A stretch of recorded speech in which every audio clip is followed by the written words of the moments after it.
Это гарантийное письмо как боевой трофей. За него бывший разведчик Иван Рахвалов воевал 1,5 года. Полем битвы стал суд, а противником выступила администрация Саяногорска. Впрочем, без подмоги ветеран не остался.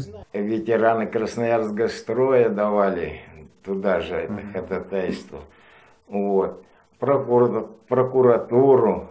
Вот. Вас хотел туда перечислить, что благодаря вот им я получил. Свой деревенский домик 40 лет назад ветеран построил сам. Жилье еще крепкое, а вот здоровье 88-летнего Ивана Егоровича заметно пошатнулось. Теперь для него натопить печь, принести воду – настоящая проблема. Нет в доме и канализации, туалет только на улице. Однако местных чиновников это не смутило. В законе ведь четко прописано, что на улучшение жилья могут рассчитывать ветераны, у которых вообще нет квадратных метров, или если квартира меньше установленной на человека нормы. В крайнем случае жилье должно быть аварийным. А в просторном доме Ивана Рахвалова, мол, еще жить и жить. Прокуратура с чиновниками не согласилась. Данный дом не обустроен системами центрального инженерного водоснабжения и водоотведения, в связи с чем в силу возраста ветерана, в силу состояния здоровья его супруги,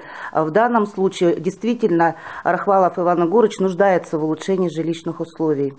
Суд состоялся еще в мае 2015-го. После этого ветеран целый год ждал своей очереди. И это при том, что у супруги Ивана Егоровича тяжелая аллергия на угольную пыль. Всю зиму топили только дровами. Поэтому весну ждали как никогда. Ну, рада, конечно. Как же не рада. Столько лет прожить. Да как же не рада-то. Мы же с 52-го года живем. Как же не рада я его.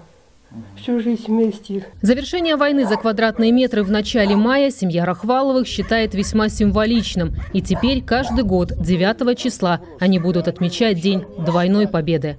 Марина Мышко, Сергей Чудинов. Настоящее время. Хакасия.